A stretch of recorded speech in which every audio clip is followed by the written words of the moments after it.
Welcome to the Gay Buddhist Forum, where teachers from all schools of Buddhism offer their perspectives on the Dharma and its application in modern times, especially for LGBTQI audiences. These talks are offered freely to the world and made possible by appreciative listeners. If you would like to support our efforts to share the Dharma with underserved audiences, please visit gaybuddhist.org. There you can donate, find a list of upcoming speakers, or enjoy many hundreds of these recorded talks dating back to 1996. All right, welcome back. I hope everyone enjoyed their sit. It's our custom to go around the room and say our names. I'm Greg. Jim. Mark. Jim. Matthew. Oswaldo. Andrea. Carrie. Jim. Fernando. Vincent. Josh. Michael. Tony. My name is Cass. Jack. I'm Tom. Bobby. Lee. Michael. Welcome everyone in person, and online we have Jeffrey F., Kevin, Michael A., anyone, Daniel, Jeff, Don, Steve B., John, Steve T., Jeffrey, Tyler, Frisco, Samuel, and Jetus. So welcome everyone in person, online, and it's my pleasure to introduce our teacher for today, Dorothy Hunt.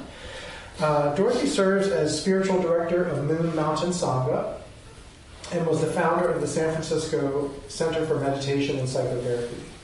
She's the author of Only This Leaves from Moon Mountain, and Ending the Search, From Spiritual Ambition to the Heart of Awareness, as well as articles published on non-dual wisdom and psychotherapy. She teaches at the request and in the spiritual lineage of Adyashanti, who invited her to share the Dharma in 2004.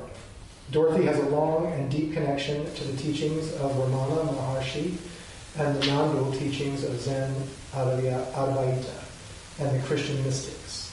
She invites a deep welcoming of the human expressions of the mystery. A licensed psychotherapist since 1967, Dorothy has now retired from her private practice. She's a mother and a grandmother. And for more information, you can visit dorothy-hunt.org or Dorothy Hunt Moon Mountain Sangha on YouTube. Thank you for the introduction. Thank you very much. Greetings, everyone. It's really a pleasure to be back with you. It's been over a year, I think, but I've always enjoyed coming here. And until you came and sat on the cushion, I was going to say, we've all gotten a year older because there's nobody sitting on the floor. I haven't gotten a year older. You're just ageless. Well, we all are on one level. There's no age, for sure. Well, I wanted to just start out by describing an experience I had many years ago. I was hiking in the Sierras. Maybe some of you enjoy doing that as well. And I was with a group of women. We called ourselves we called this weekend the Women's Wild Weekend.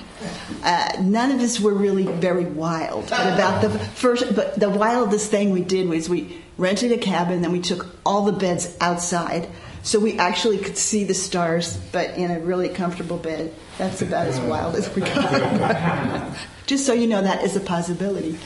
But at any rate, as some of you may know, if you tend to be like I was always at the back of the hiking line. Do you know how everyone's, and then you're bringing up the rear? And then at some point, those people in the front, they realize, this person isn't here. Maybe we should stop and wait. So they do, and then I get to, meet the group, and they're all rested, right? So they're ready to go on, and I have no rest at all at that point, trying to stay with them. At any rate, this one particular day, it was just a gorgeous, gorgeous day. A blue sky, not a cloud in the sky. And the temperature was perfect for hiking.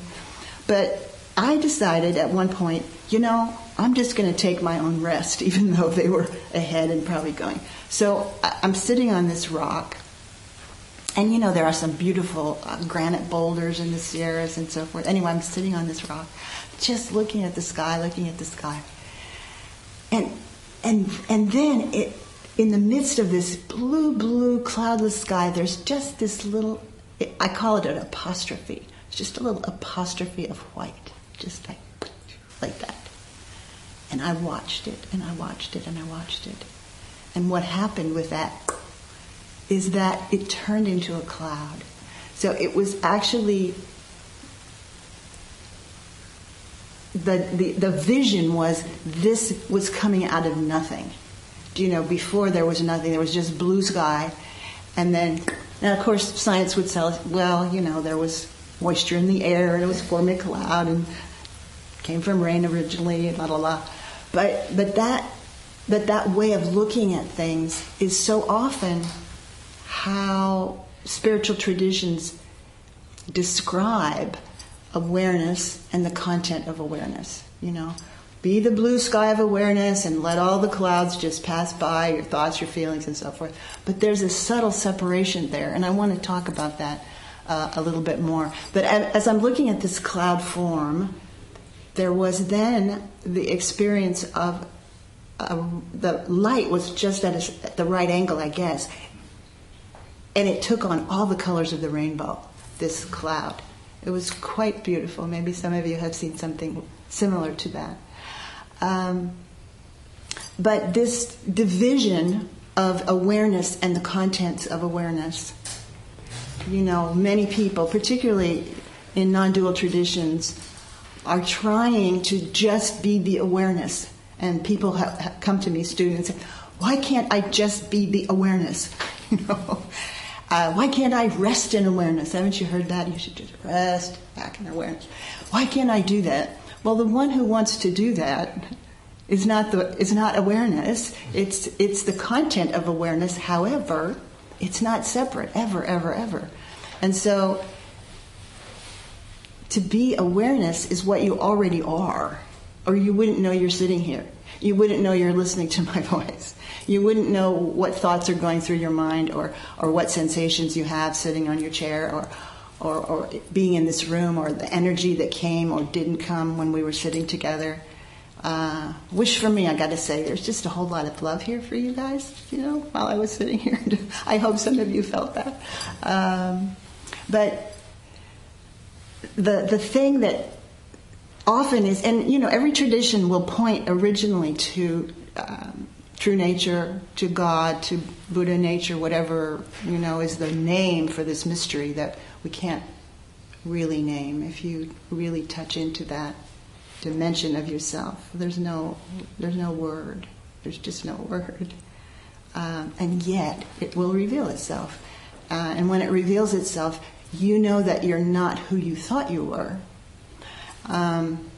But there's all this information that we've gathered if we're reading and we're studying and we're meditating and we're following a particular tradition, that somehow all the things that pass through awareness are really kind of unimportant. And so there's a tendency to want to get rid of these very human forms and feelings and karmic threads that we're carrying and so forth. And I believe myself that awakening is an incredible help to begin to deal with some of these very human things that we all deal with. Suffering, for instance, right? There's tremendous suffering in this world, and each one of us has had our own, or maybe many. We all know more and more these days about trauma and generational trauma and how that moves, I would say, in the mind stream. I myself don't use the word karma very much because I think it's so misunderstood as to be a personal thing. And from my perspective, there is no such thing as a personal karma. There is cause and effect, for sure. And you know what it is in your own life. If you're kind and you're loving and you're giving and so forth, you probably will have that reflected back to you, right? And if you're in a crabby mood and you get out of bed on the wrong side of the street and you're walking down the street just, probably not too many people will be smiling back at you. So it's not as though there isn't this individual sense of each of our lives. We're each unique beings. We're each unique expressions of this mystery? And can we honor that as an expression of Buddha nature? Can we not divide ourselves? Because when we are willing and able to realize that there's no experience any of us could have ever had without being aware, without being awake, let's use that word. Every one of you is awake in the sense of being aware. And there's no way you could know an experience without being awake to it. So we want to think it's someplace else, it's someplace very mystical, it's someplace that I'll never get, those kinds of ideas, but it's right here, it's right here. And so there are a lot of different ways that people have tried to make analogies for what I'm talking about. And one of the things that came to me recently, I brought a little mirror here. Okay, there's a Zen story. There's a Zen story about a mother and a daughter who were going up to a monastery to try to get the blessing of the Roshi for the little girl who was about 5 years old. And on the way, they came to the house of a very old woman who lived near the monastery and had been there for years and years. So the mother and the child came, and the mother thought this woman, because she had a connection with the monastery and with the Roshi, that she might be able to help, advance this whole desire to get a blessing from him. But at any rate, so they came and they sat down, and I think they might have had tea or something, as the story goes. But the old woman brought out a mirror. I brought a mirror. And she asked the little girl, 5 or 6 year old little girl, she looked, she had her look at herself, and she says, "What's in the mirror?" And she said, "My face." So then she changed the mirror here, and they said, "What's in the mirror here?" And then, what was your name? Greg. Greg. It's Greg, right? You're right. It's the tonka. It's the marigolds. And so the little girl was able to see in the mirror all the different things. And then she turns it back to the child, and she says, "Now, who's in the mirror?" And she said, "Well, it's my face again." And she said, "Well, where were you? Who were you? What were you when all these other things were being reflected in the mirror?" And she said, "Did you know your name from the very beginning? Was there a time where you could look in this mirror and you wouldn't know that you had a name, or who your mother was?" And so forth and so on, these kinds of questions. And of course, for myself, I always kind of liked this image of the mirror, because in order for a glass to become a mirror, it has to be dark on the backside. It has to be black. And I thought, well, that's cool, because what this light of awareness, when you really try to figure out or look into the matter, it's a dark mystery behind it. We're not going to be able to know with our mental intellect what any of that is, frankly. But recently, I was in my bathroom, and I have this two-way mirror. Maybe you guys have a two-way mirror someplace, which has one side is, kind of your regular view, and then the other side is magnified. Okay, this is the one where if you look at it, you have a lot more wrinkles than you thought you did. And so you might prefer one side to the other side.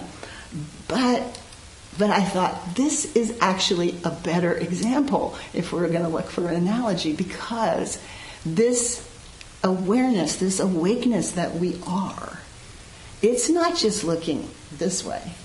It's looking every direction. It's looking backwards and forwards and left, right, up, down. The wholeness of being is being experienced, seeing itself, actually, seeing itself through this that's awake.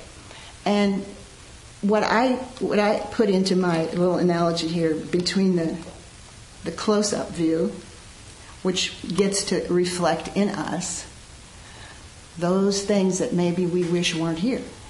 those very human things, the feelings, the memories, the thoughts, the difficulties, the problems, and if we're willing, able to really look at those things without trying to bypass them. You hear about spiritual bypass. Spirit doesn't bypass anything. It's the mind that's trying to bypass. It's the mind that doesn't want to feel into or be intimate with these feelings or memories or whatever that come up. And so in between that which can look very closely, when you're sitting on your cushion now, there are things that will come up, right? And you can say, well, I got to get rid of my thoughts. I have to get rid of my feelings. Just let them pass by. And lots of them we can, lots of things. I mean, how many thoughts do you have every day? Probably thousands of thoughts, and only a few, have that grip, whatever it is. But this that's willing, able, this our own awakeness, will look straight into and be very compassionate with. And that's what I think is in between the close-up view and the distant view, is this incredible mystery that's already here of love, of compassion, of the ability to look clearly at whatever is arising, because we can't arrive at what we are, by our mind. But as Dogen said, enlightenment is simply intimacy with all things. So what is it like to be intimate with these aspects of ourselves, I was asked the question earlier, what might be a title for your talk?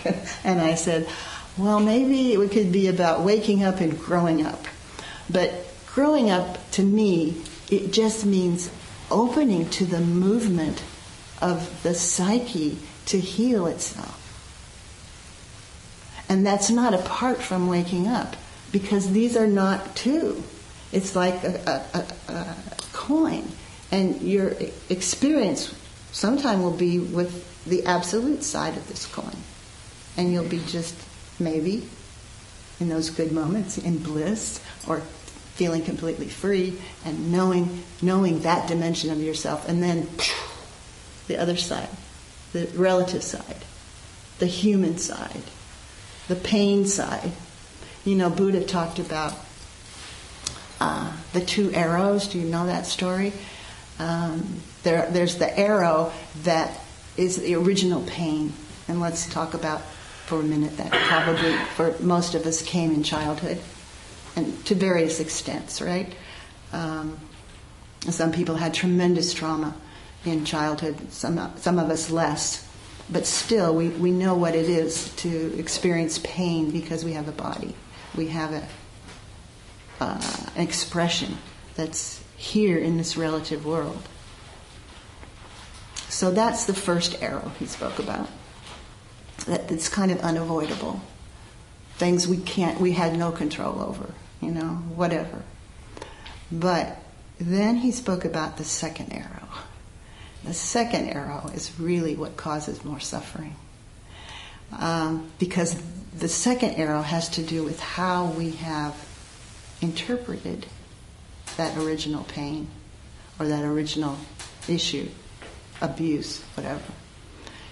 And it's, if you look into it with the clarity of your own internal vision, your own awakeness, you realize that the interpretation was your attempt to understand something, to understand why did this happen, whatever it is in each of our lives. Why did this happen? And there's this attempt, especially if we're kids, to figure it out. Well, it must be about me, right?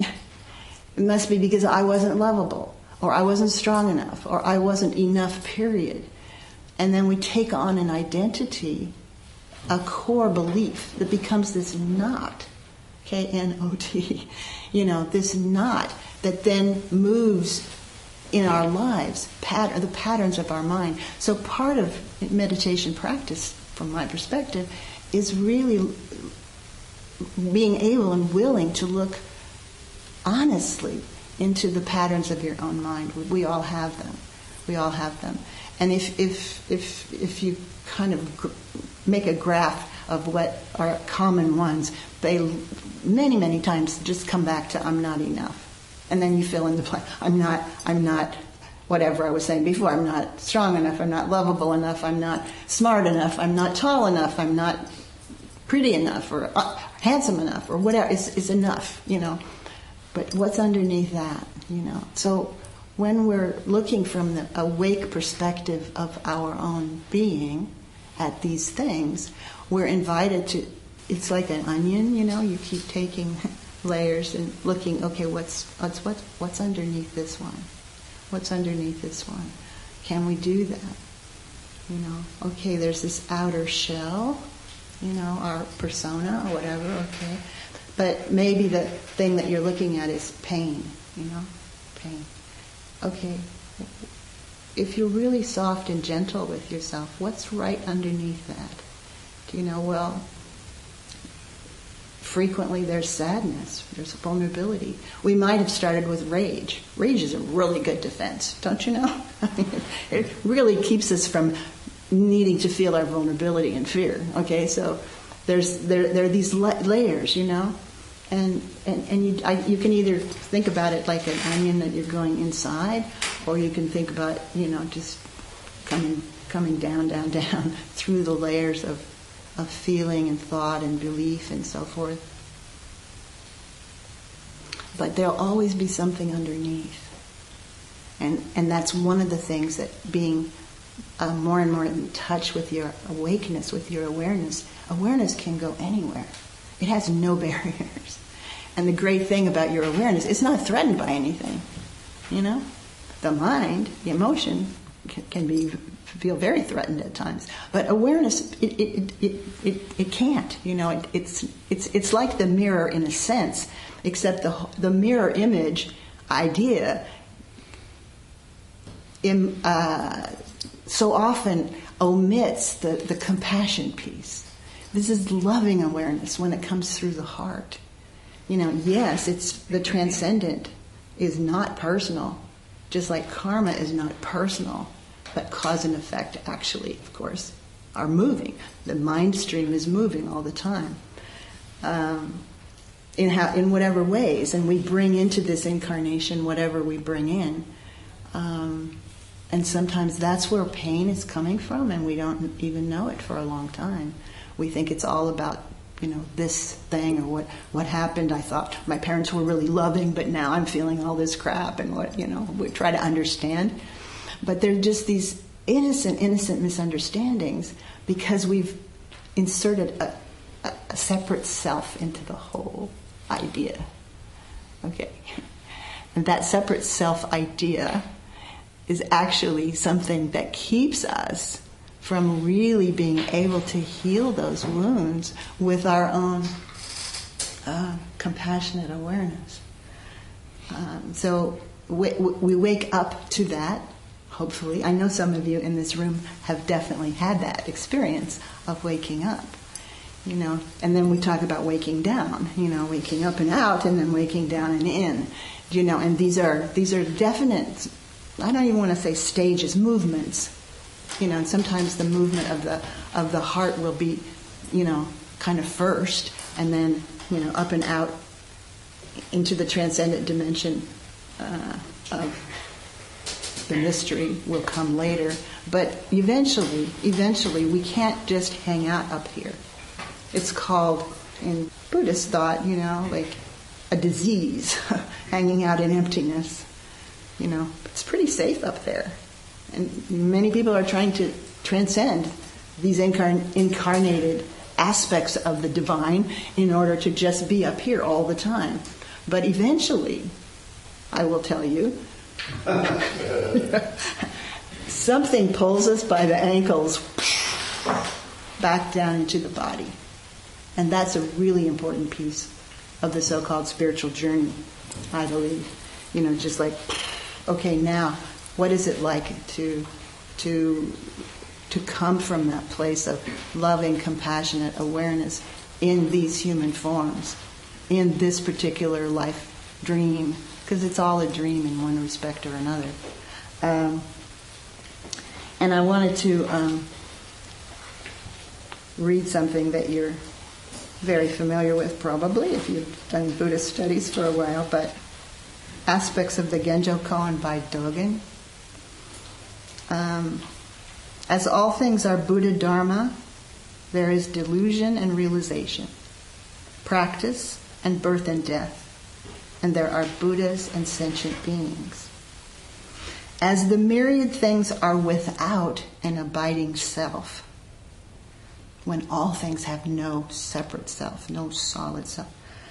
As the myriad things are without an abiding self, there is no delusion, no realization. We could say no satori, no Buddhas, no sentient beings, no birth and death, no beginnings and no endings. See, that's the transcendent view, isn't it? Up here, out and up, out and out, whatever. None of that's here. Doesn't need to be here. Those are all ideas about how life might be moving in the so-called spiritual journey. However, if we keep going, the Buddha way is basically leaping clear of the many and the one. Thus, there are birth and death, delusion and realization, sentient beings and Buddhas. Yet in attachment, blossoms fall, and in aversion, weeds spread. So, even from an enlightened perspective, you may have a preference that the blossoms will keep going, that these will always stay in their beautiful whatever, but they will fall, and in terms of delusion, the weeds of delusion, and the delusion is basically about the separateness. That's the suffering. It's a dream of separation from what we are, separation from ourselves, separation from each other, and separation from the moment. And this is where we come back to the human side of things. The human being is not a separate being, but there's this human expression that we all have. And it's really beautiful when you begin to feel into the uniqueness of each thing. Not just human expressions, tree expressions, flower expressions, fish, animals, energies, vibrational energies that you'll feel, as your day goes on and so forth. So here's another translation of that very last thing about attachment and aversion. The way of the Buddha inherently soars above such extravagance and austerity, uniting beginnings and endings, uniting delusion and satori, uniting sentient beings and Buddhas. It is falling blossoms uniting love and sorrow. I really like that translation, that line.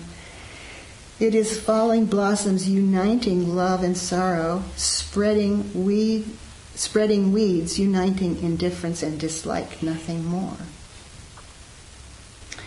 And then there's another line, those who have great realization of delusion are Buddhas. You don't think about that, do you? The Buddhas have great realization of delusion, whereas those who are greatly deluded about realization are sentient beings. In other words, those people that are identified as sentient beings don't know that they are an expression of enlightenment already. And Buddhas know their own delusion. They know the dream. They know what's continuing. They may know, and maybe many of us may know on some level, the lifetimes that we've spent in various ways with various themes and so forth. And sometimes that doesn't come clear, but sometimes it does. And it's amazing just to see the intricacy of how this that is operational, we could say, this that is creating itself and moving itself and awakening itself is actually doing so for two big reasons, it feels like, or ways it seems to make sense, is to see itself. To see itself. How could this see itself if it weren't for you and me? If it weren't for the creation of universes upon universes? It's seeing itself. But it's not a me seeing itself. It gets to, the tree gets to see itself through us. Okay, that would be another way of saying it. Because there's another line in the Genjo Koan that says, to carry yourself forward and experience myriad things is delusion. That myriad things come forth and experience themselves is awakening. So it's sort of like one of my favorite trees is a ginkgo tree. You guys know a ginkgo tree? They're turning yellow. They're so beautiful in the fall time. And that leaf, the ginkgo leaf, it has a split in it. And I always think of this, what we're talking about as that. There's a single stem, and yet that leaf divides itself into, to see itself. And that's what we've all done. We have the same. We're expression of the same ground. The stem is the same, and the expressions are unique, incredibly unique. All of them. Some of them are painful, some of them are not. That second arrow I was talking about, when you get to see that you've made an identity out of such an innocent misunderstanding when we're kids, that somehow it was us. And then you hook onto a personal karma idea. Oh, well, this must have happened because I was terrible in my last life or something. And you don't see that unity and the wholeness of your being, of our being, of being itself. Do you know? Being itself. Now there's how are we doing? I'll put one more thing out there and then I want to see what's happened to you with you guys as I've been chattering away here. But do you remember Baizhang's fox? Do you remember that story about Baizhang was it's a Chinese Chan Zen sort of story. But anyway, the Roshi of this monastery was giving Zen talks whenever he did, and there would be this kind of old man just standing in the back of the room, never saying anything, kind of looking a little bit strange. And one time, the Roshi, everyone else had left, and the Roshi goes to this man who's still there. And he said, well, who are you? And he said, well, actually, I'm not a human being. I'm a fox. And so a fox, he said, well, how did that happen? He said, well, I was once the Roshi of this monastery. And somebody asked me the question, do enlightened persons have karma or something like that? Are they subject to karma, enlightened persons? Right there is, from my perspective, that's the first thing to look at. There are no enlightened persons. It's not a person who's enlightened. Enlightenment reveals itself within experience that we'll call a person. But the person themselves, it's awakeness that awakens itself. That's the experience here. And that's the experience of my teacher, Adyashanti, as well.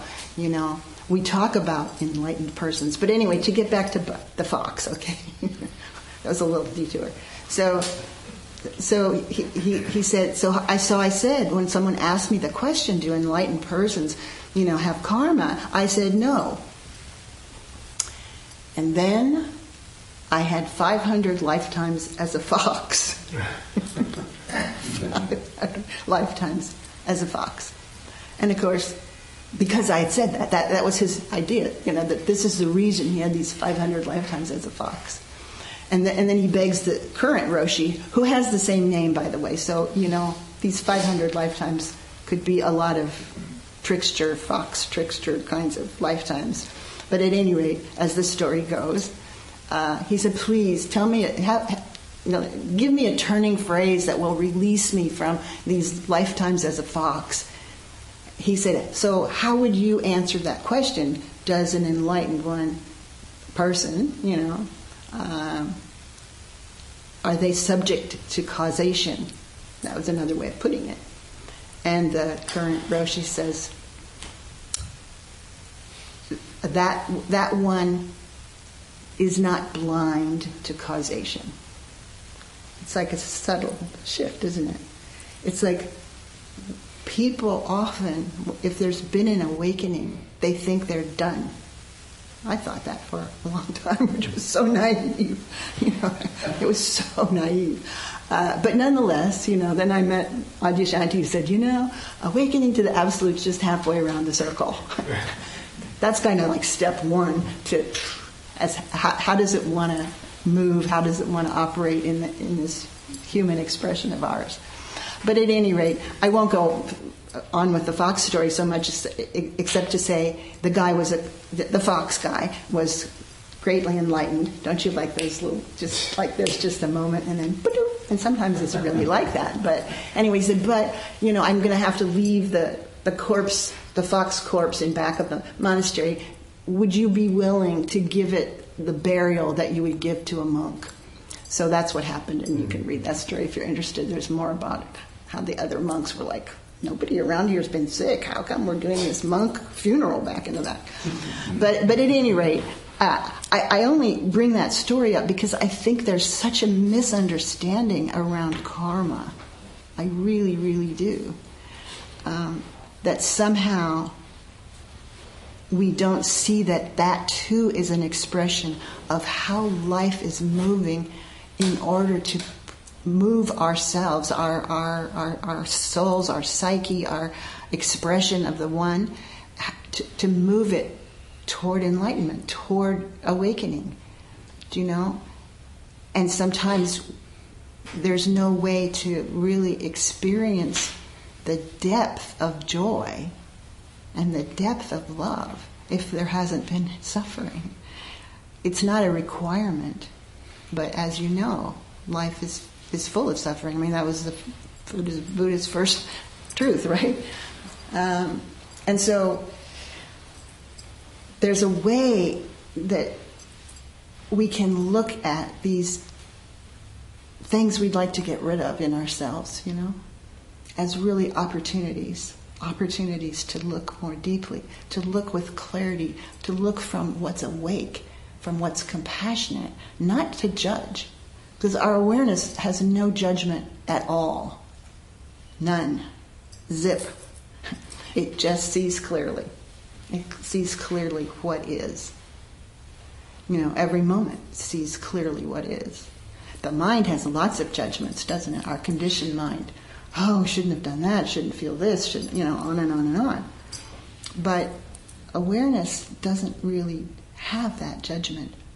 But it does see clearly, and when it's seeing itself through these human expressions, there's compassion and love and caring and gentleness and softness. And can we begin to look at our stuff, the stuff we'd like not to be here? Can we begin to look at it, with the eyes of compassionate awareness, the heart of awareness?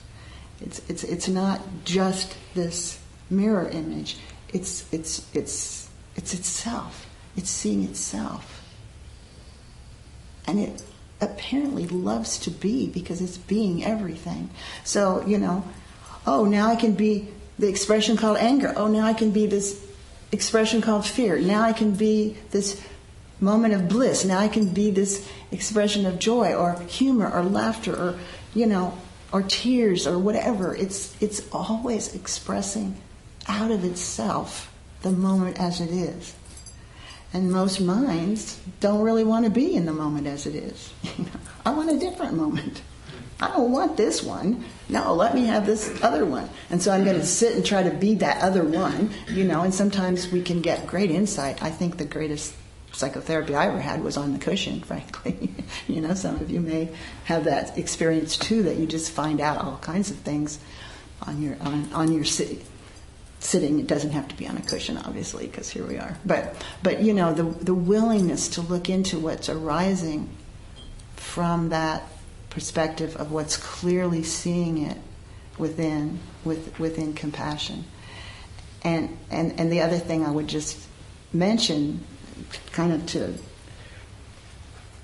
before we just open it up to see what you all want to talk about, is how every one of us has a unique pathway, so-called, to awakening and to coming into more an individuated sense of ourself in terms of the psychological piece, the human piece.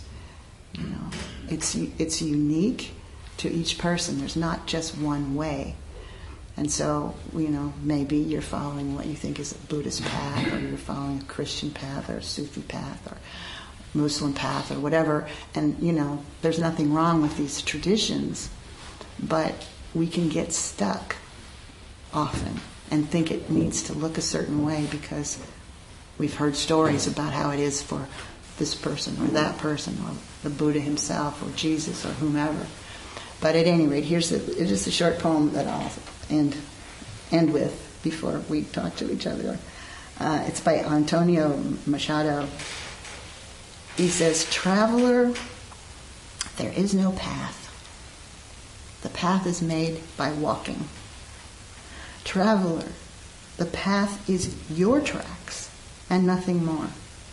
Traveler, there is no path. The path is made by walking. By walking, you make a path, and turning, you look back at a way you will never tread again. Traveler, there is no road, only wakes in the sea." So the sea that I would sense in that poem is the sea of awareness, the ocean. You know, we've all heard of that. Are you just the bubbles on the top, or are you the whole ocean of awareness, the depth of it, where it's very still at the bottom? It's very still, and yet everything arises from it. All the waves, whether they're crashing or whether they're calm or whatever, it's all the same stuff. And when you realize that, you know, you have a different relationship with others, quote unquote, apparent others. You have a different relationship with your own life. So anyway, I've spewed out a whole lot of different stuff here, and I realize that it may not have hung together the way one would hope, but I would love to hear from any of you if you have questions or comments. Yeah. Thank you, Dorothy.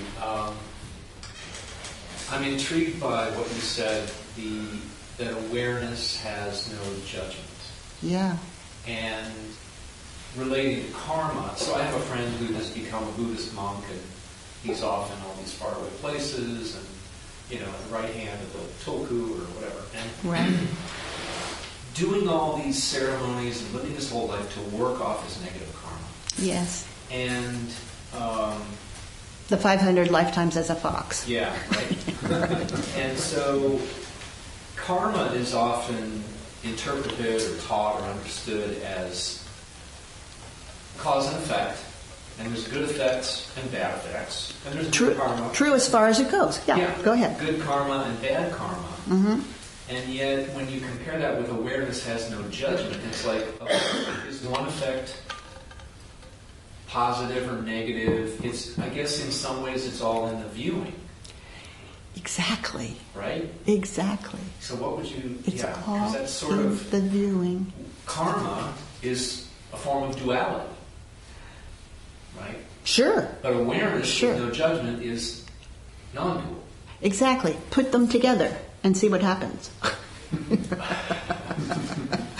Let duality be seen. You see, duality is not the problem. We have duality in order to love, basically. I mean, Nisargadatta says that's the purpose of duality. It really is to love. But the thing about karma eventually, and this is why I prefer to think of it as the mind stream. Yeah, karma, cause and effect, yes, that happens. And as the Roshi in the Bhajan story said, you know, we're not blind to that, because even after awakening, lots of stuff will come up. You know, even authentic awakenings, and some of you may know what that's like. Do you know, it's like, oh, but I thought I was done with all that. I had 20 years of therapy about my mother, and here she is again, even though I have awakened to my true nature, you know. It's like, whew. But that's where we're invited to come deeper and deeper and deeper to see that from the perspective of everything and everyone and every moment, there was this mistaken identity of being separate from that. There was this innocent misunderstanding, and we've all had those innocent misunderstandings, you know, from however life has moved itself. What came to me recently about, you know, this response to your question or our own exploration about it, you know, both Ramana Maharshi and Thich Nhat Hanh both said there is no reincarnation. And because there's been memory of past life dreams, as I would call them, many, you know, over eons, I was contemplating about no reincarnation, but, you know, and what came to me just yesterday, actually, in the shower. That is my ashram every morning. You know, it kind of tells me what I need to look at, or a song will come and I'll be interested in it. But anyway, just yesterday morning, this came, and, you know, who knows if it's true? I mean, we're just exploring things. But it's like there is no reincarnation because there is no separate soul. There's only incarnation. However, incarnation, you know, here you have the relative and the absolute, you know, and they meet in the now. But we think of the now in terms of time. This is eternity. You know, it's the eternal now. And so in this incarnation, that which sees clearly, sees itself, has knowledge of past, present, and future, so-called incarnations that are purposeful in this one. So, you know, the things that come up, you know, are for our own growth in this incarnation. And so, you know, your friend, this is his pathless path, like, apparently, right? You know, like, oh, okay, you know, but I think it was Deepak Chopra who said, he said, all suffering is recycled trauma. And the memory of it will create anger. The blaming of it will create hostility. When there's somebody to blame, hostility, revenge, so forth. The blaming yourself will end up with guilt and shame. The feeling completely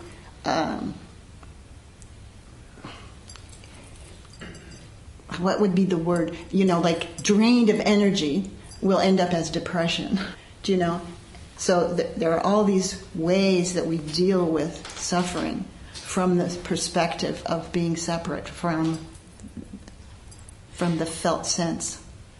So when you're willing to be at one with the felt sense, and you know, as many of us will know, that's not an easy thing to do, and sometimes we need help, you know, to face into, or to be even willing to touch our toes into whatever pain is being carried in the body. And that's why this comes back into the body. Do you know? Now, what is here? What is here that wants to be liberated? Because it's about freedom, right? It's about freedom. I don't know if that addresses your question, but sort of. A little bit. I mean, so basically, only an unenlightened individual would have this sense of karma and suffering through it, because it's it's very well, not necessarily, because enlightenment would be that which shows you, you know, like in the Genjo Koan, you know, Buddhists have great realization about delusion. So the Buddha knows true nature, is true nature, knows that it is that, right? Yeah, okay. However, do you know, it also sees the dream. And it lives in the dream, you know. We live in the dream of separation without being separate. And that's why, you know, being able and willing to be intimate, like Dogen said, enlightenment is simply intimacy with all things. It doesn't mean just trees and flowers. It's also intimate with what's coming up here. Yeah, right? And so often we're trying to practice ourselves out of the very thing that could liberate more and more of our being, into the present moment. Oh gosh, we're running later, but yeah, go ahead. Yeah, when you mentioned that poem by Antonio Machado, which is my favorite poem ever, in the original Spanish, Caminante no hay camino, solo estelas en la mar. Se hace camino al andar. And thank you. You put it into context for me. It's wonderful. Oh, I'm glad to hear it in the original language. It's beautiful in the original language. Yeah, for sure. Yeah, the pathless path. It's kind of it liberates us from believing that it has to look a certain way. It looks how it looks. It looks like your friend, doing all the whatevers, which can be beautiful. There's beauty in the traditional ways of honoring and devotion. The devotional path is beautiful, and hopefully, whether you come from the who am I question, which is more a question of the knowledge path, or you come from, devotion to Buddha or devotion to God or devotion to whatever truth, they end up in the same place, which is surrender. The surrender of will. Because you realize you've been lived this whole time. You've been lived by the very thing you've been seeking. You've been lived by yourself, capital S. I guess our time is up, my friend. So thank you guys for your attention, and have a good rest of your day. Thank you very much. We have announcements. I'm the host. So as host, please, after we finish with the talk and our dedication, come join us for the food that's out on the table. There's tea and water off to the right on the credenza. I will be bringing round the Donna bowl, and Donna is our way of gratefully acknowledging people who have basically formulated our group and rented this space and provided speakers or invited speakers to come in to share our moments. It also helps support our retreats to, I believe, on scholarships and the Larkin Street monthly dinners that occur on the third Saturday each month. And of course, the quarterly newsletter that we send out to primarily people in prison. So, the donation suggestion here is 10 or 20 or whatever which you give is less than thing. There is a sign-up sheet for those who are new on the credenza off to the right. If you wish to be included and receive our Sangha membership directory, please sign up and include contact information you wish to share with the group. At the about half hour after tea, around 12:30, some people assemble out near the door to go out for brunch to continue those conversations you began afterwards. So, also cups, just put them in the sink. I'll deal with them once you're finished.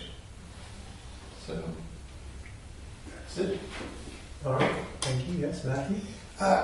Looking ahead in the future, first a reminder that November 23rd, we will not be having our regular speaker program on Sunday. The 23rd is a day-long retreat, which at this point is full. We closed registration. There's also, if you go onto the site, the retreat site there is a, you can register for the waiting list, just to let you know. Also, the Larkin Street dinner, I know if Clint was here today, he would bring it up, but I think the next one was planned for next Saturday. The last I talked to Clint, he wasn't sure whether or not they would be able to carry that out. The Larkin Street dinner provides a really nice, wonderful comfort food dinner for the young people who reside in the Larkin Street. So I'm not sure if he still needs somebody to help out with the dinner. If anybody's interested, you can just talk to me and I can give you Clint's email address. Would it be this coming weekend, or it should be 2 weekends? Okay, Well, right? It's 2 weekends out. Well, he said it's the 15th. Okay. No, it's 22nd. Yes, but he said, He moved it from the 15th to the 22nd. From last week? Yeah. Okay. Never mind.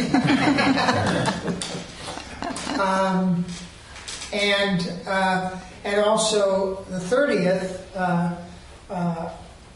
Sunday the 30th, we'll have a small group discussion, but it is also our mailing day for the newsletter where we stuff envelopes and stamps and send off the newsletter. So please join us to help out with that. Thanks. And can I just put out there, if anybody's interested, Moon Mountain Sangha, that supports my teaching, we have a free satsang the fourth Tuesday of every month online. So there'll just be one more this year because we don't have it in December. But other than that, every month on the fourth Tuesday, there's satsang online. And there's a gratitude retreat coming up also online, the 15th and 16th in the mornings only, to let people in Europe and East Coast be able to be part of those kinds of retreat days where we start at 9:30 to 12:30 each of those 2 days, if anyone should be interested. And the website for that is? dorothyhunt.org. You can sign up for anything. And we're doing a retreat at Vajrapani next June. 6 nights, 7 days. I'm really looking forward to that. So, yeah. Thank you. I'll just put in a plug for volunteering.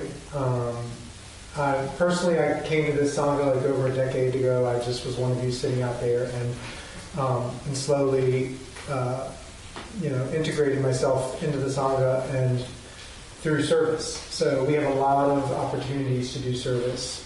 We need help with, we're passing the torch over for an editor for the newsletter, for, putting together our newsletter that goes out to prisoners. We need lots of Zoom Hildas to set up all this equipment. We need hosts. So whatever hesitation you're having to stepping up and being of service, let it go. And talk to me or Cass or other members of the board, Matthew, about trying to just be more of an active part of the Sangha. It's engaged Buddhism, so just want to put that one in. And thank you, Dorothy. We have our dedication there, or would you like to do yours? Ours? Okay. All right. So we gather in a circle.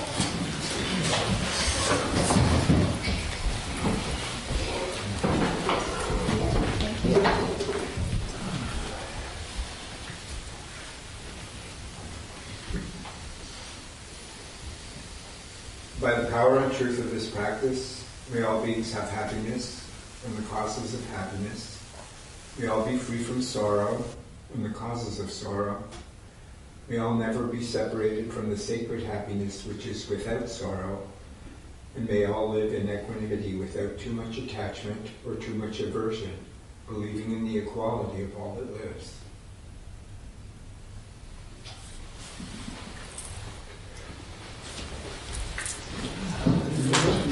Nice to see you. Thank you for listening to the Gay Buddhist Forum. If you would like to hear several new talks per month and be notified of upcoming speakers so you can participate live, Please subscribe to this podcast, like us on Facebook, and join our mailing list by visiting gaybuddhist.org.